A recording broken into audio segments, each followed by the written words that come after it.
Hello friends, Donna Kato here. Welcome to my channel. This is part 3, mudcloth number 3, of the series I'm doing just featuring mudcloth canes. Now I could try to put together a whole class and then put it up all at once, and it would probably be 2 or 3 hours, or I can release them one at a time. I think that is probably better and more digestible, so that's what I'm going to be doing. Now there may be even breaks in between. I may decide to do something different in between parts 3 and 4 or parts 5 and 6, and that is just what may happen. But each of these canes should stand by their own for you. All right, so let's talk about what we need here. First of all, I'm going to show you what we're doing. Now, a lot of these mudcloth canes, mudcloth patterns, seem to be broken into borders. So here would be one border. This was part 2 right here. And now we're doing this, which is part 3, and then there's another border. And then they put the borders together and they create this really beautiful pattern with these varying borders. Now I'm going to be using the same colors as I used in mudcloth cane number 2. Now this is what we need. I'm gonna, oh no, I'm going the other way. All right, so this is what we're going to need. And I am using my scale. I have a kitchen scale, and I'm using that. I'm finding that a little bit easier. And I think it may be a little easier for you to understand how much you need. Now, color number 1 is this yellow color, and it is composed of 2 ounces of yellow and 1/4 ounce of copper. Color number 2 is this brown color. It is 2 ounces of brown and 1/2 ounce of copper. Then you're going to need white, and you're going to need black. Now, I won't tell you how much of the black and the white. These come straight out of the package, so you don't really, well, actually, this did not come out of the package. This is my blackout.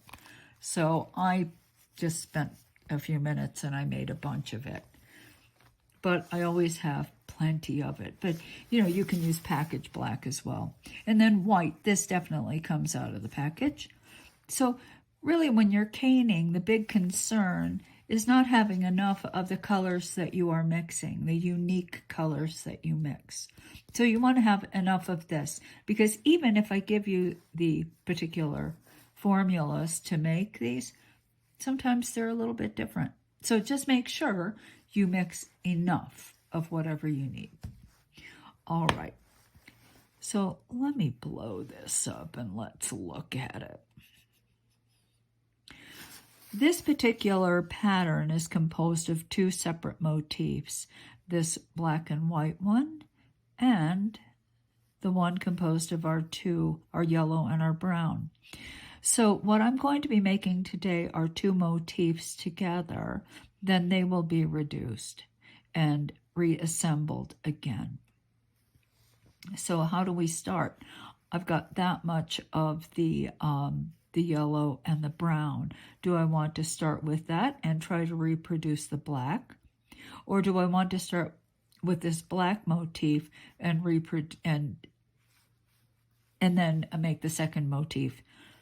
You know, I'm going to start with this. I'm going to start with the black and white. And I'm going to pull this away because what I've done,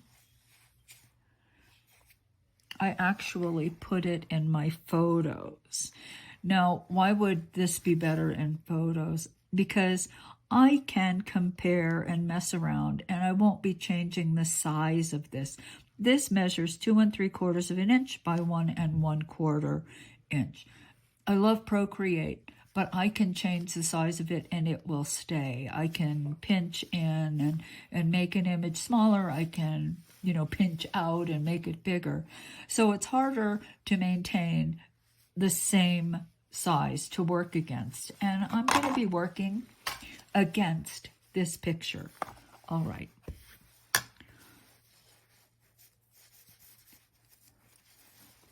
So the motif is this big. If I use this much white, this is plenty of white, because this white would represent these lines and these dots, but there's black around them, right? So by volume, if I make this approximately 2 inches tall, like so, that's plenty. I wrap a couple times, and I have by volume enough clay. And that's what I'm looking for here. Okay.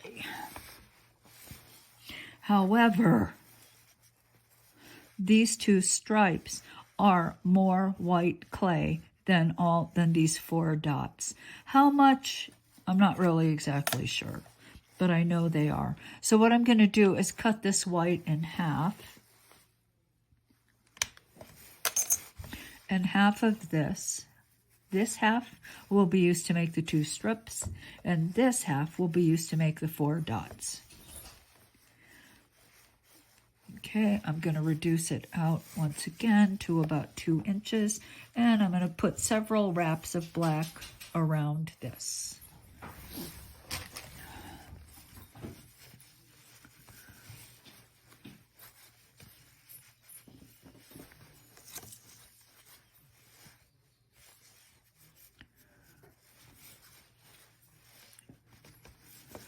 Okay, let me take my ruler.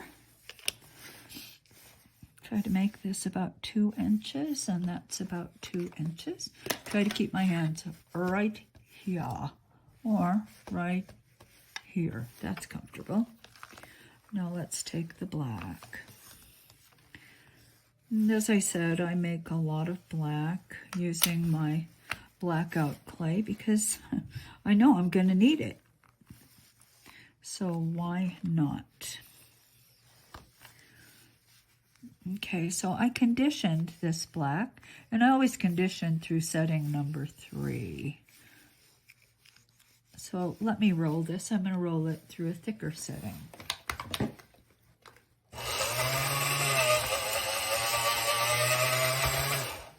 There we go. So this is through the thickest setting, and I did that just because I want to wrap it faster, and I don't want to have to make many wraps. Why not make one thick one instead of making 3 thin ones?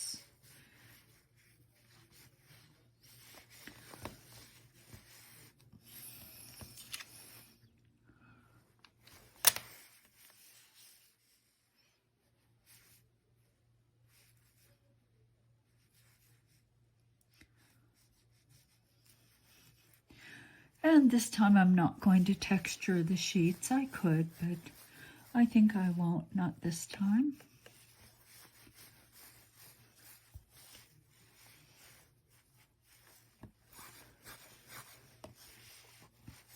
Now let's take a look at the pattern again, because honestly,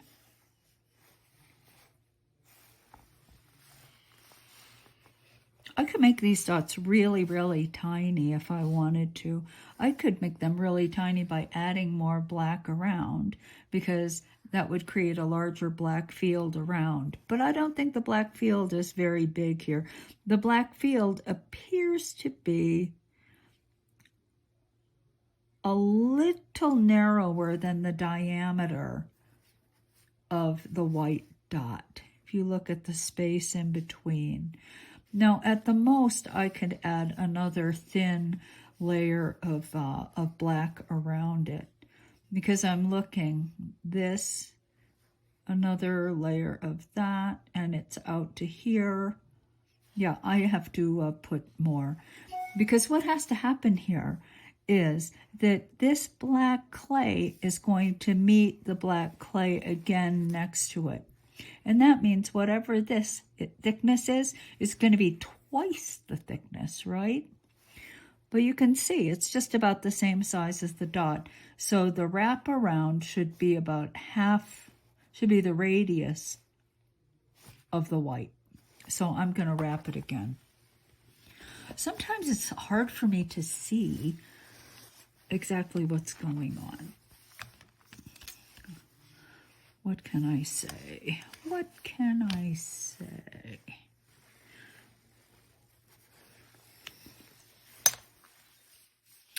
I'm going to roll this through the thickness.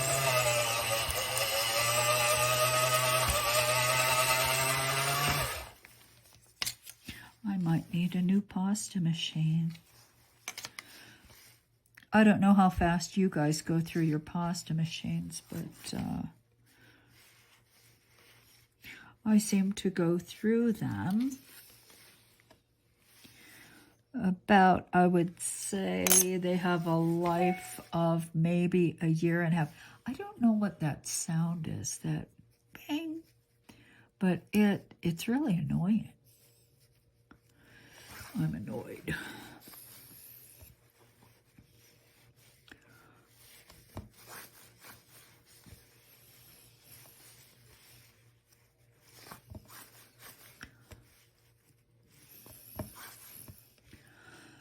Okay, so maybe I'll actually use a ruler. What do you think?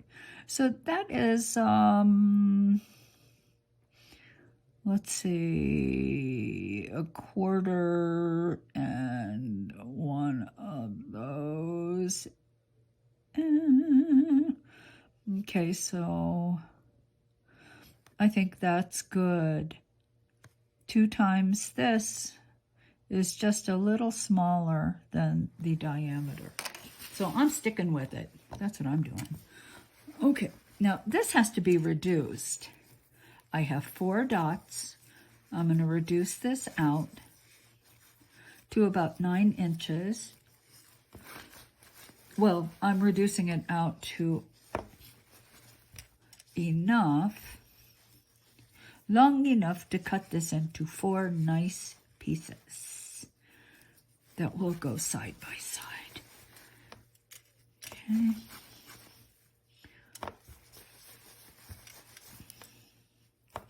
All right, let me work on this. It's just going to take me a couple minutes, but why should you have to watch? I'm just rolling out my cane.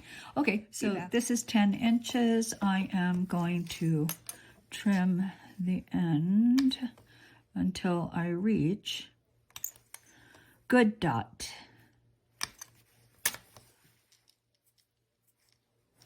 That's a good dot. Flip it over, look at it again, cut it away until I get to the good dot. That's a good dot. Okay, now I'm going to cut this into 4 pieces.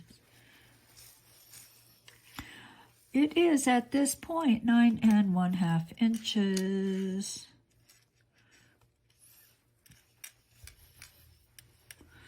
It's feeling like this is going to be really big. Oh no. Well, here we go.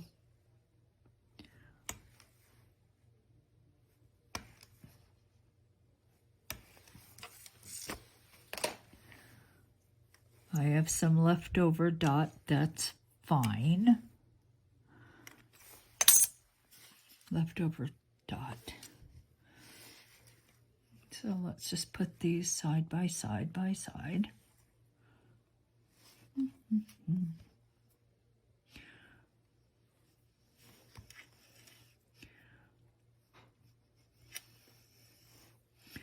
Okay, I'm hoping this isn't one of those days where my hands are wandering. I need that little kitty cat stamp. If you saw that class, it is so cute, and I wanted it to work so badly. I just put this little tiny kitty face there, and well, the clay just picked it right up. So now I actually have to concentrate. How about that? I'm gonna set that aside and roll. Okay, so now you can roll little tiny snakes and fill in these spaces, but I prefer to do it this way. I am rolling, and I will roll 2 cylinders the same size as these guys. Okay, so that's good. And this is good. And now I am going to cut this into quarters.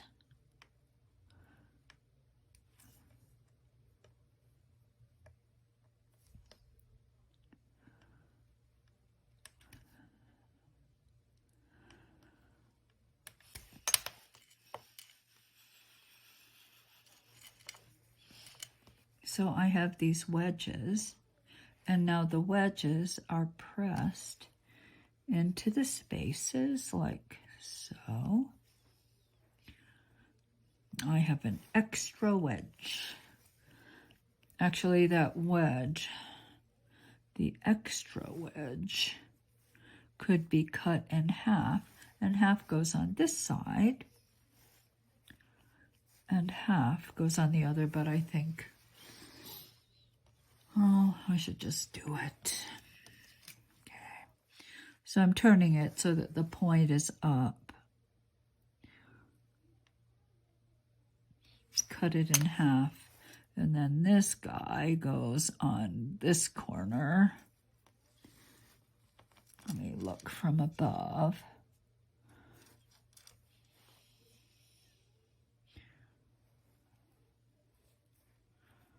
Like so. And then this one will go on the other corner, or the other end.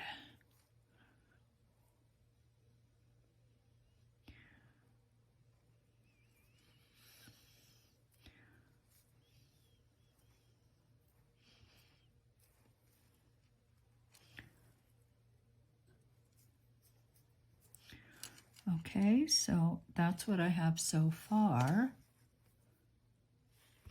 And what I'm going to do is stand it up, press all the pieces together, and then take my blade and trim away.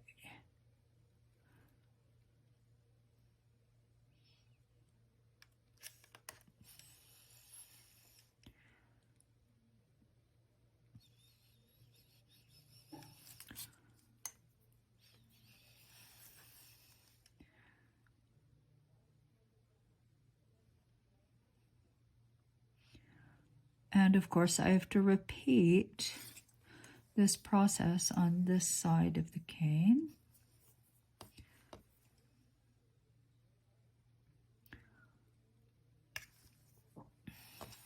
I think that rolling the cylinders is faster, actually, than rolling little snakes and using little snakes to fill in.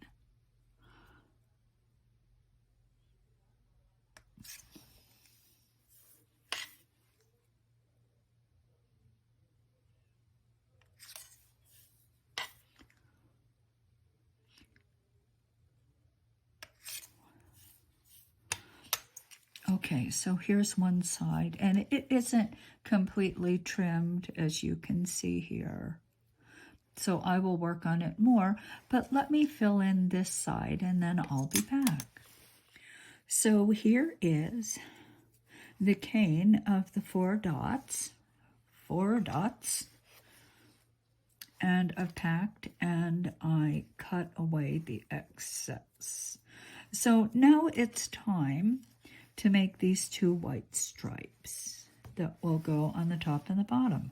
So I'm going to take my clay, and I'm going to wrap it several times with black.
Okay.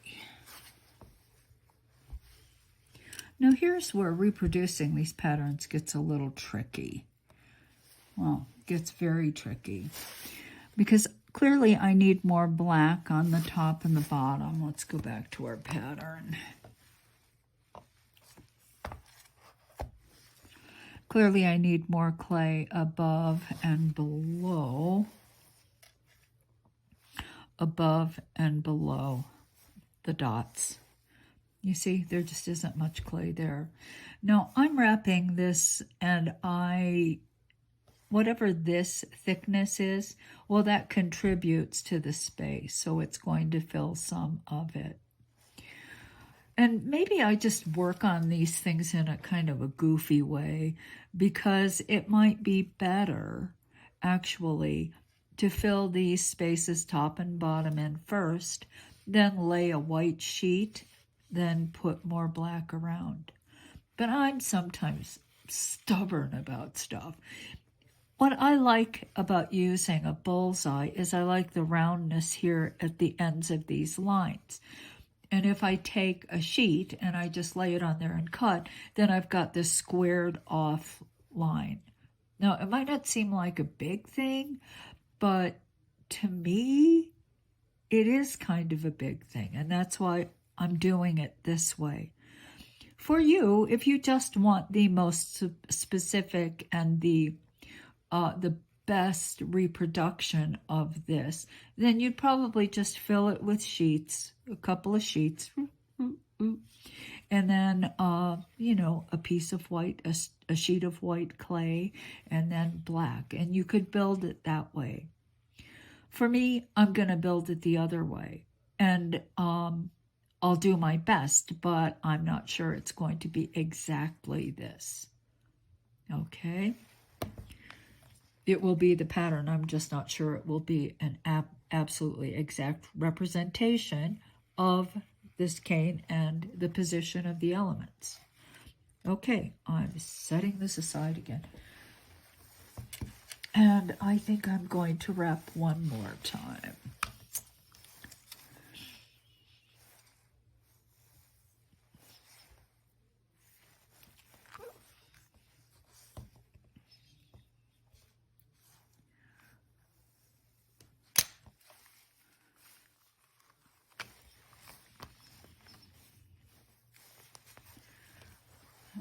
Okay.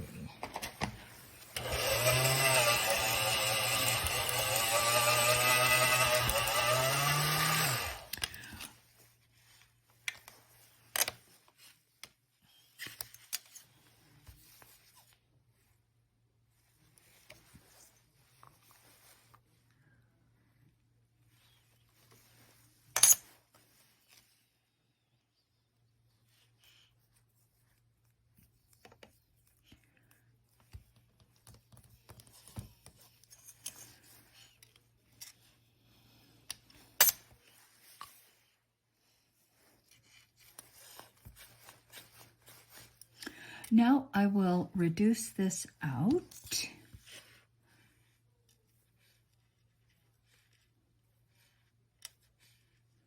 I'm going to take this excess black clay, trim it off.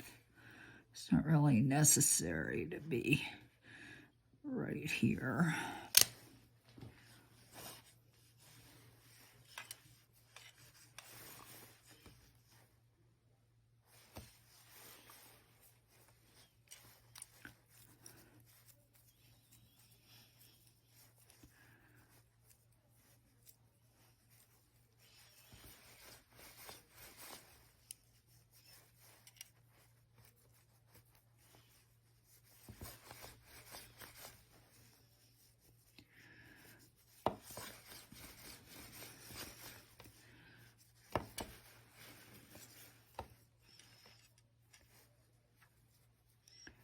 All right, that's not bad.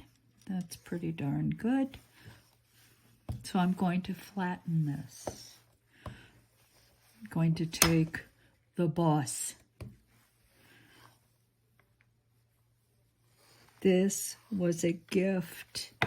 It was just a wonderful gift. Thank you, Lynn. Every time I pick it up, I think of you and how grateful I am to you for thinking of me. Because I love this thing. Oh my goodness. I mean, this is like a serious tool. And if you guys are interested, you can get it from Tiny Pandora.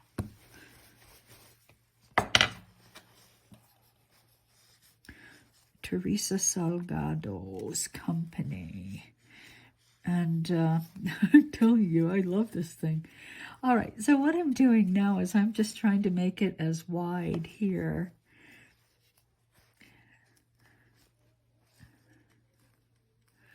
Just by stretching, stretching and stretching, stretching and stretching. Oh, that's good. Okay.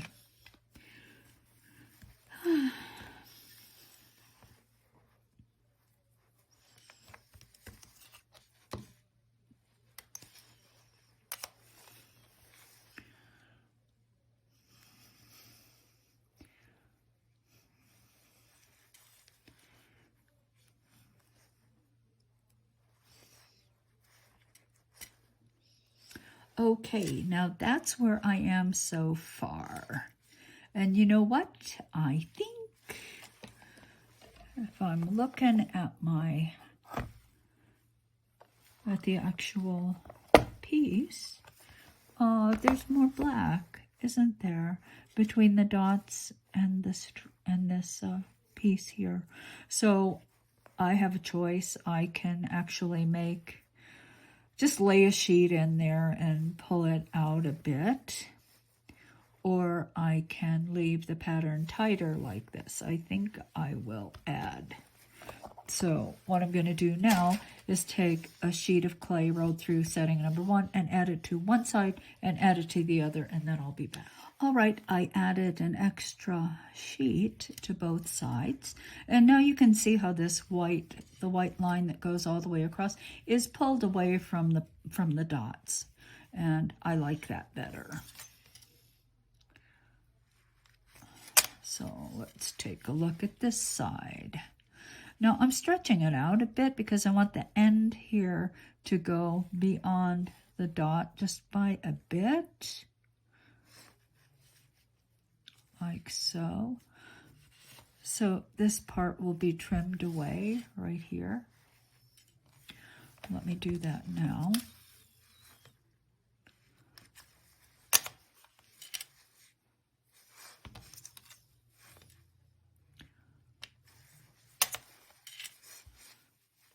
Okay, now I have to do this side, so it's just a matter of stretching it out with my fingers, making sure it's long enough.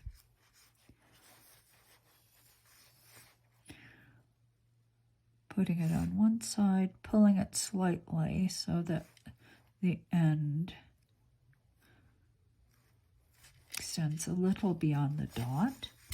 Turn it over and do the same thing. I can't really see anything though, so got to trim it.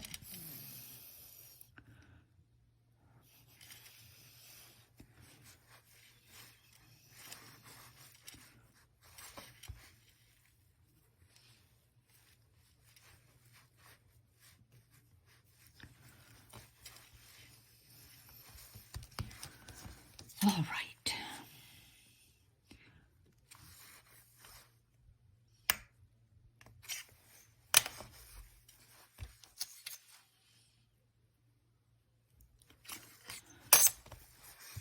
Okay, so that's one motif. Now I have to make the second one, and then they will be together. So I've got this, and then I've got this is going to be a big cane again. You know, I try very hard not to make them so big. So at this point, I'm going to make a smaller cane. And the way I'm going to make a smaller cane is just by reducing this, so it's not so large. Okay, and I do this actually quite a bit. Some people make really tiny canes, and I have nothing but admiration for them because my canes always seem to get very big. Well, okay, I mean, big for me. Not big for people like Jana Benson or, you know, I mean, there are people who are making pretty massively huge canes or have. And I have to say, I was never one of those 10-pound cane people. Air. But I would like to make this cane smaller. And whatever I have left over, maybe will find its way into another cane or some other use, which would be fine. It's not wasted. It's just that I don't wish to make a cane that's so huge.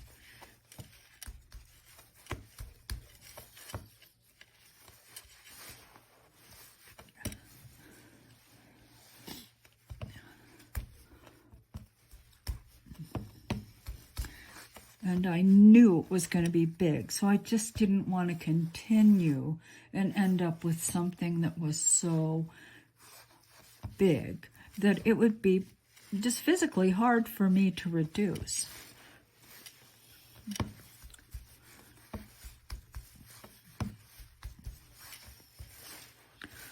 Okay, I'm happier with this size. It's smaller. It is smaller. All right, so let us proceed and move on to the next cane. Okay, so these two pieces are going to be forced into triangles. And it's not a difficult process. You're just going to take your fingers and push on two sides and push it down. And then flip it to the next side and push it down. Push it down. And so I'm looking for an equilateral triangle. That is, the three sides are the same length.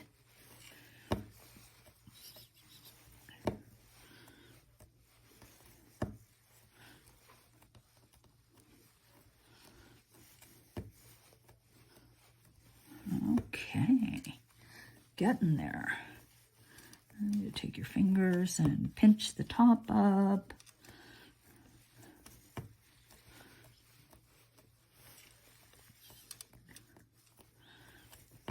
Like so.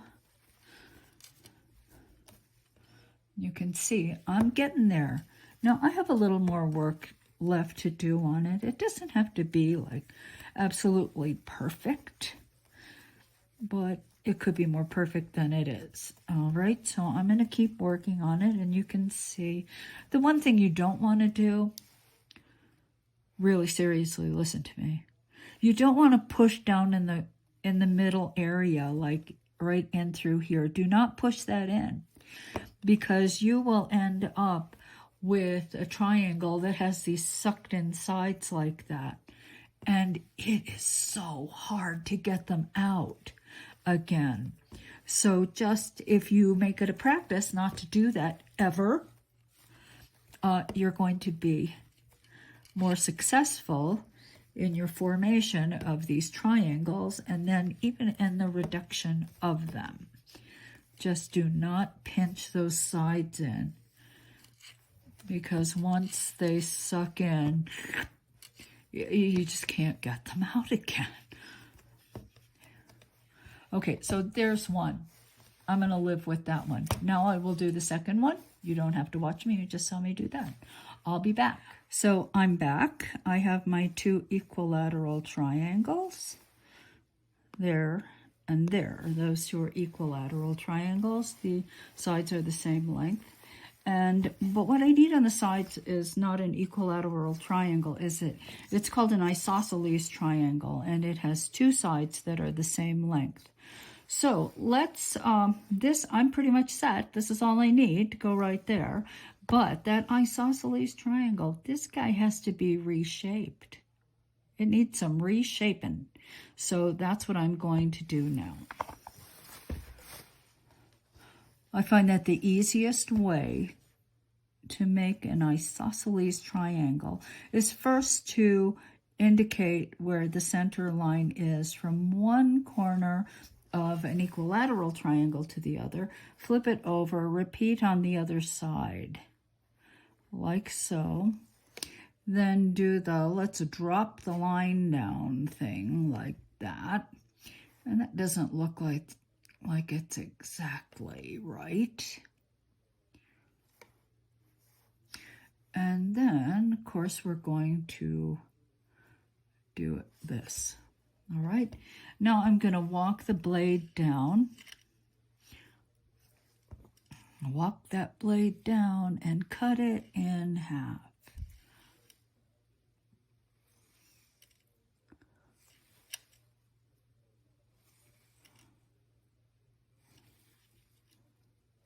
Like so, all the way down. Now separate, and now I'm going to put these two sides together, like so.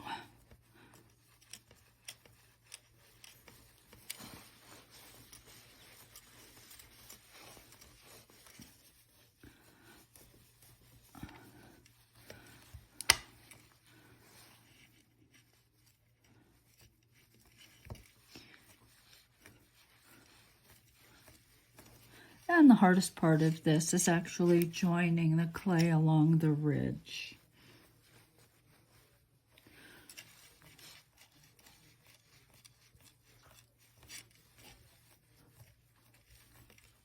Like so.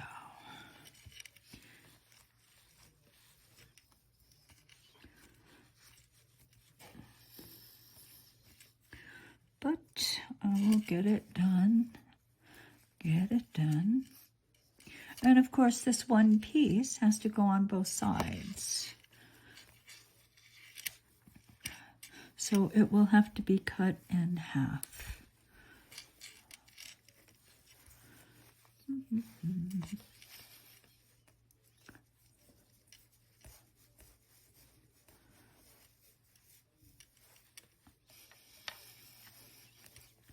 And I really don't want a line there because, you know, of course, the clay will fall in there, won't it? The clay will go where it's going to go, and I won't really have much choice about it.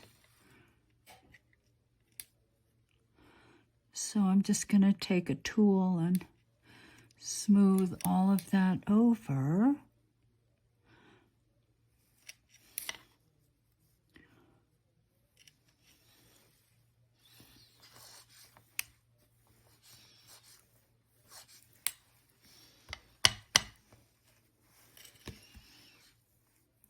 Like so.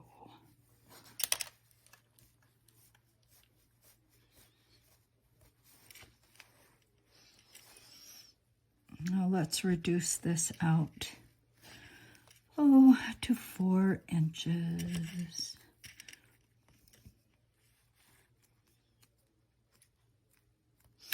I like to try to make my canes about at least 2 inches long.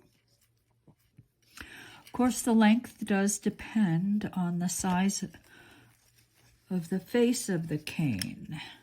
If you were making a cane that was like 10 inches across, you would probably want to build it about 20 inches tall. 2 inches is just about right for the scale of canes that I tend to build.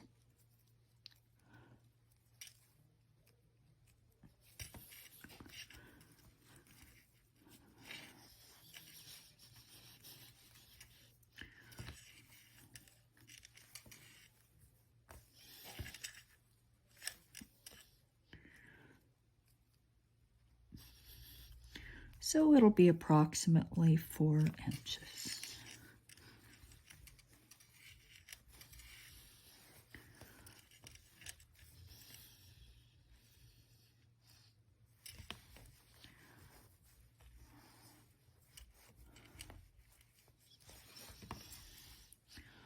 Okay, and there is our isosceles triangle, like so. All right, let's take the equilateral triangle, and we're just going to reduce it out to the same length. And when I'm reducing a triangle like this, I do a lot of this kind of thing where I'm taking these two fingers, my thumb and my finger, and just running it along. And I'm actually pushing quite hard into my tile, my ceramic tile. I mean, my marble tile, excuse me. And what that does is it not only stretches the clay out, but it creates quite a nice sharp corner there. And by doing that, instead of rubbing down the middle, I never create that dip in the sides. The dip in the sides it's hard to get rid of. I know I said that before, but you will know if you ever run into that problem how hard it is to push that clay from the center back out along the sides. So you just want to avoid that. Just, if you can, don't even push the clay in that area.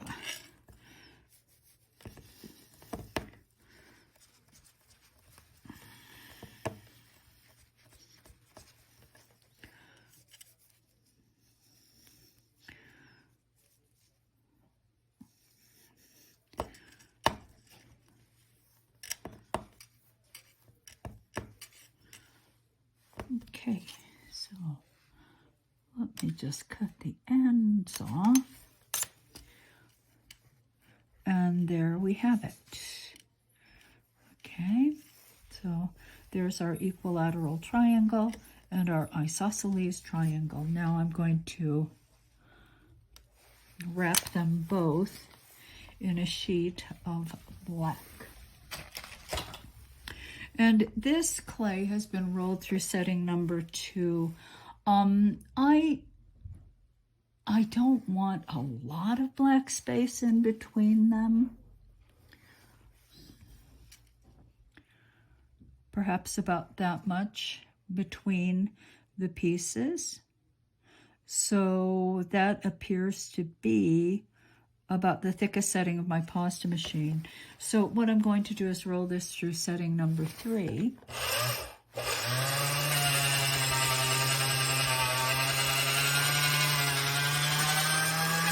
And when these two sheets meet, it should be about the thickest setting of the pasta machine. You will see. You will see. Let me cut that off. Is this long enough? Ah, it's not even wide enough. Help.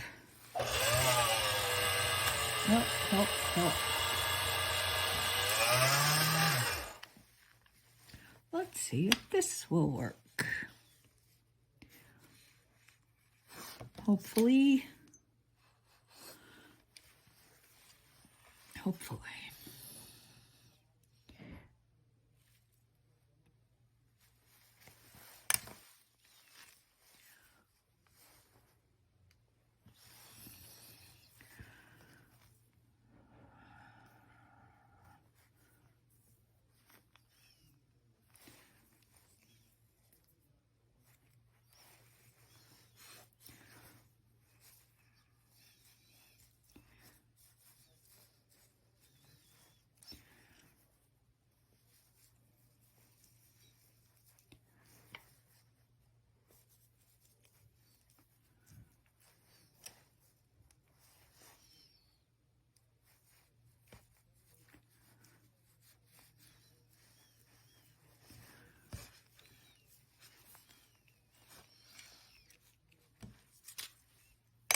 Okay, so that one is wrapped, and I will wrap this one. I don't think you need to see me do that, so I will do that and I will be back. All right, so I wrapped the equilateral triangle. Now we have to cut these in half, and I'm going to use a ruler, definitely. Okay, so that's just about 4 inches, so that's 2 inches. That's going to be a 2-inch cut. I'm going to try to go straight down, because if I don't go straight down, if I go angled off because I'm careless, that's bad. Okay, so there's one. Now let's do the second one. Now this appears to be a little bit, I'm going to cut the end off. Okay, cut to the good clay. Cut to the good pattern. All the clay is good. Okay, so now I'm going to try to cut it just perfectly. Well, this one's a little shorter. Okay, there's 2 inches. Now let me try to go straight down.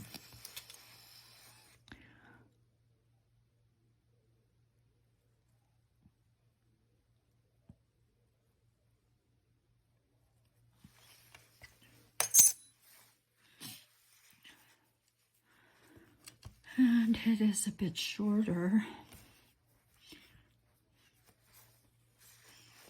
Just a bit shorter. Now let me see something. I'm going to reduce these guys just a little bit. I think that it will fit better if I just reduce it a tad. Maybe if I make it the same height.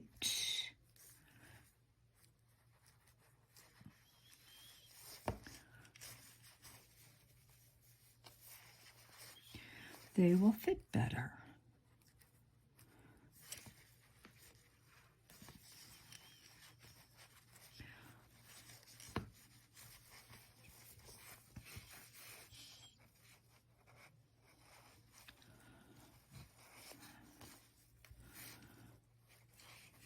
Okay, so this guy has to be reduced a bit.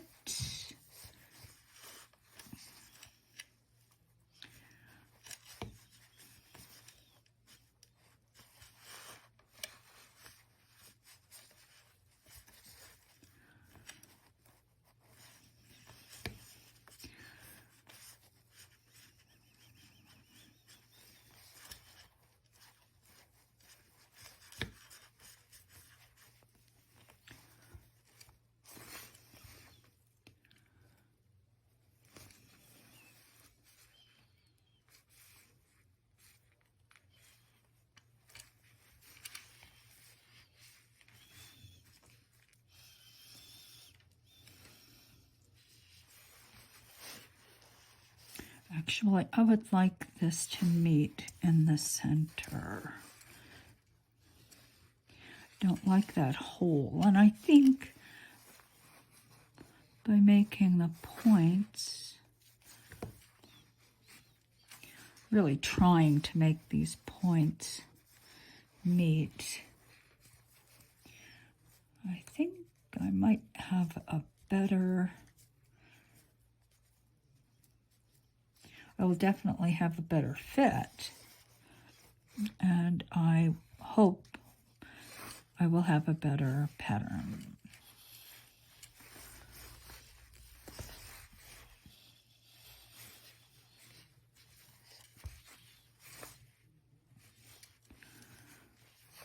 There we go.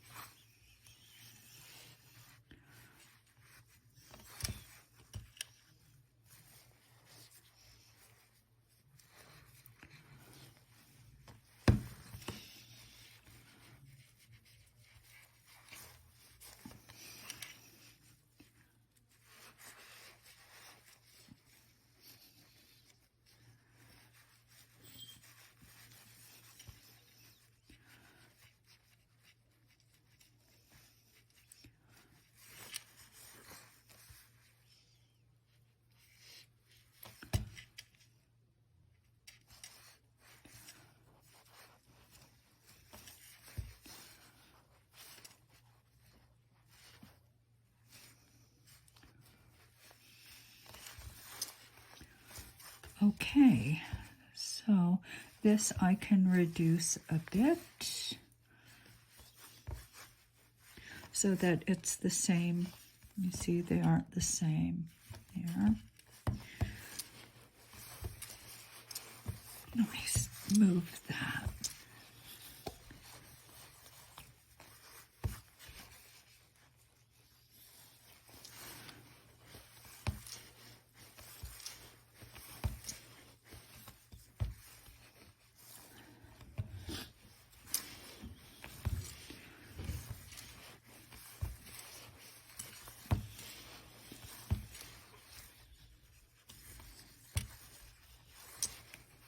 I just love these colors.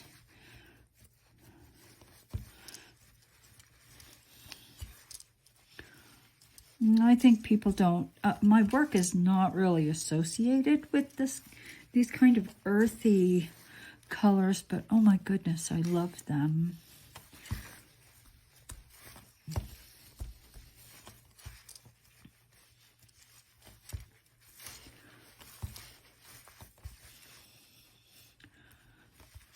Pulling up the corners a bit. And try to keep my darn hands right here and lift. Oh, sorry. Let me lift that up. Maybe it's, I need a bigger, maybe a bigger target. I need to set my camera up so increase the field. Once upon a time I worked in the film business. That's why it's a little upsetting that I seem to be forgetting some of these really important things. I don't know, maybe it's just because I'm getting older. Maybe it's old age. I don't know whether I think your eyes go first, and then your hearing, and then your memory. I'm not really sure. I do know the eyes go, though.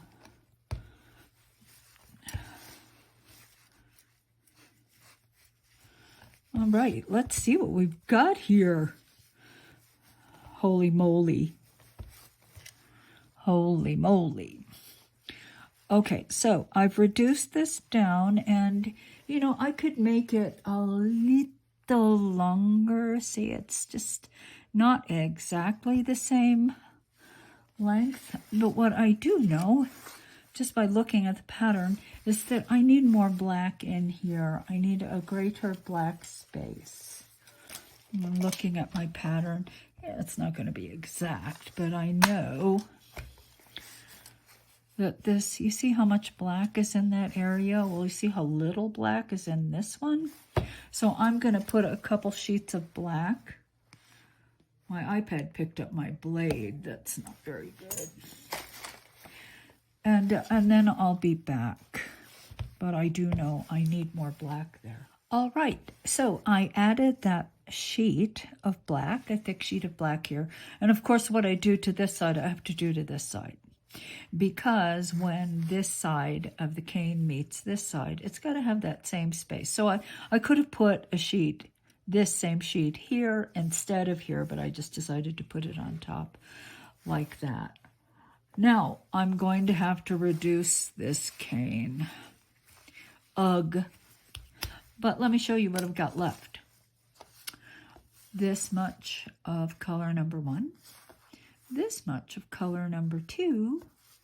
I have no white left because I used it all, but here are some trimmings. And I do have a bullseye, a white bullseye. And this is all the black I have left. That's it. That's it. So I used way more black than it kind of looks like to me, but you know, the cane it's not as small as I hoped. Okay, so now I'm gonna reduce it. Oh good. I'll be back later. I'll be back in a while.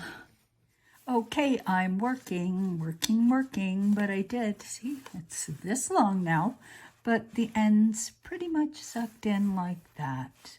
And it's really okay, because most of all, at this point, I need something to hold on to. And so this is the sucked in ends. They're kind of like the handles, my grip. So I grab and I pull. Now, at the initial pushing down, like I always do, the goal of that is really to make sure that the whole mass of clay is soft, that there's nothing in there that's hard or dry or won't stretch. Because most of what I do at a certain point is like this, where I'm twisting, I'm pulling. Sometimes I actually take and push it back in and then pull it out again. Sometimes I put it down, I stroke the sides. I may hold it down and pull like that. Like so. Occasionally I'll take the acrylic rod and roll each side to smooth it down. Now, if you're new to reducing and you're not exactly comfortable with reducing this shape, you know, you could actually reduce the two components, the two motifs, separately and then put them together later. I could have done that too, but I decided I would just do them all at once. Okay, now I have quite a bit left to do here, so I'm going to continue and then I'll be back when I've reduced it down to the point where I'm ready to divide it and reassemble. Okay, so I have reduced it out. I could go further, but I don't really have room. So what I'm going to do now is cut the ends and then put everything together. And here's my handle on the end. Oh, kind of like that. So let's see how far I have to cut in. I suspect I'm going to have to cut in quite a way to get to the good part of the cane. And I was right, I had to cut away this much of it to get there. Let me go to the other side. And let me start hacking away at this side. So I'm going to go all the way there.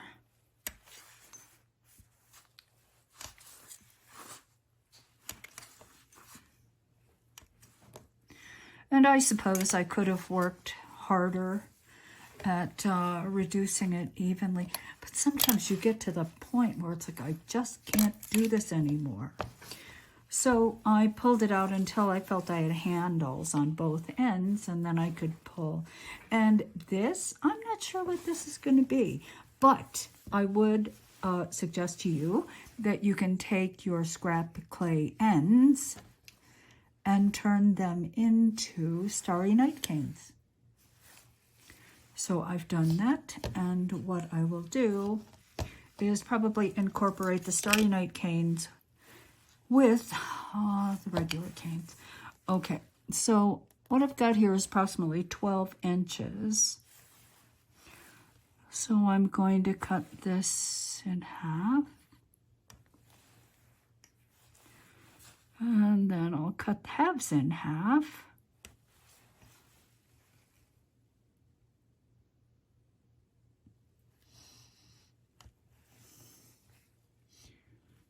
Actually, I had some hanging off the end. I had 13 inches. Okay, so there is one motif on the end. And it didn't turn out quite exactly the way I wanted, but let's see if I can make it better.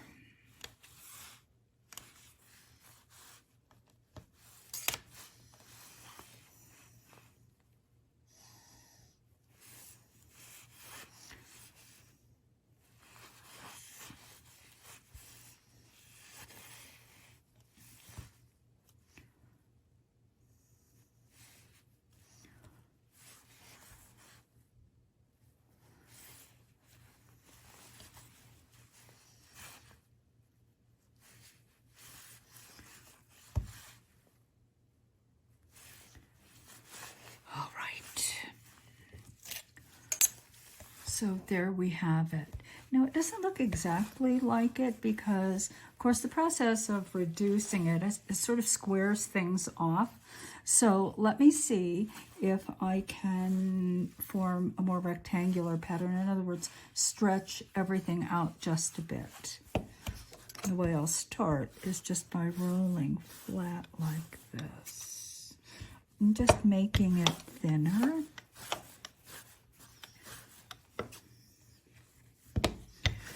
I'm making some big canes here. For me, big canes. And I guess that's what I did before when I made the other Starry Night canes and that class, because I still have some of those canes. I still use them. And oh my heavens, it's been a very long time. Okay. So let's see what happens.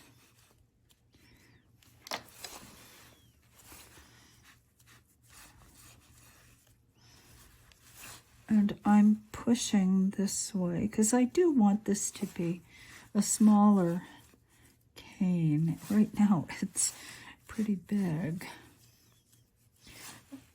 And I won't use it this way. So let me just kind of pull it up a bit and see if by reshaping, I want it shorter this way, and it's going to be thinner,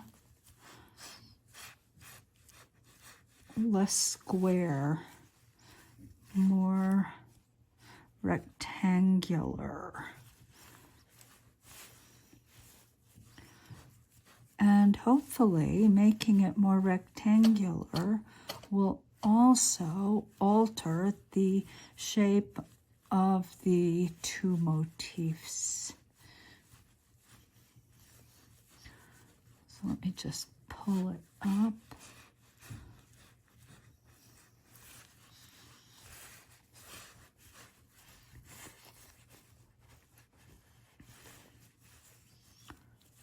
And you know what? I might have done much better myself if I had just reduced the black and white and then reduced this separately and then put them together. But I didn't.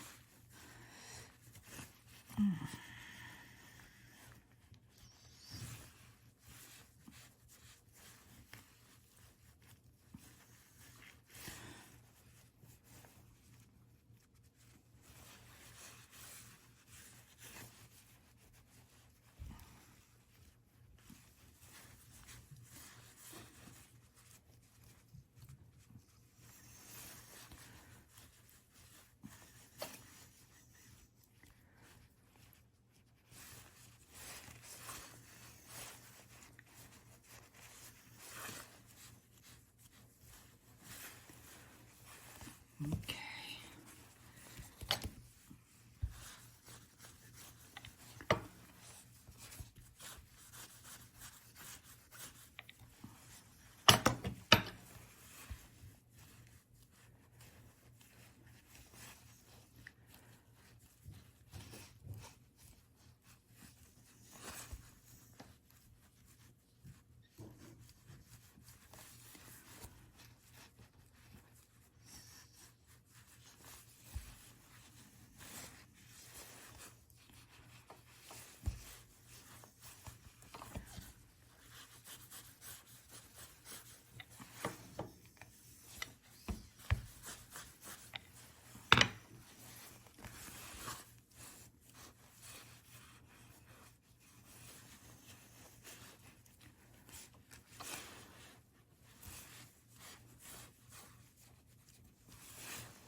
Okay, so let me work on this some more. It's got to be boring, kind of boring watching what's happening here. There's a lot of this kind of thing.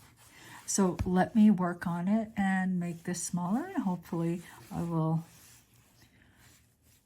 improve the quality of the pattern. So here you see I have reduced it some.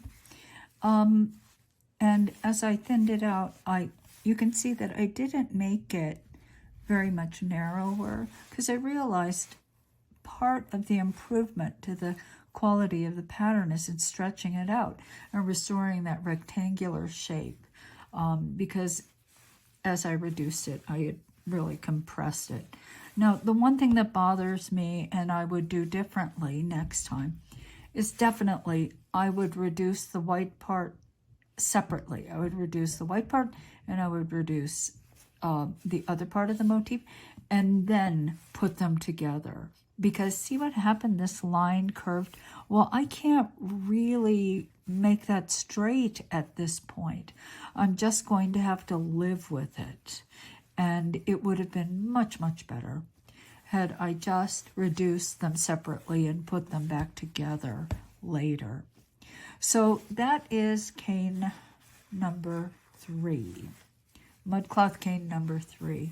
And I'm going to add it to my my stash of growing mudcloth canes.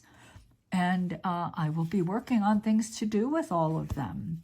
So thank you for watching. And if you learned anything, if you enjoyed yourself, I hope you will like and I hope you'll subscribe. I would appreciate it.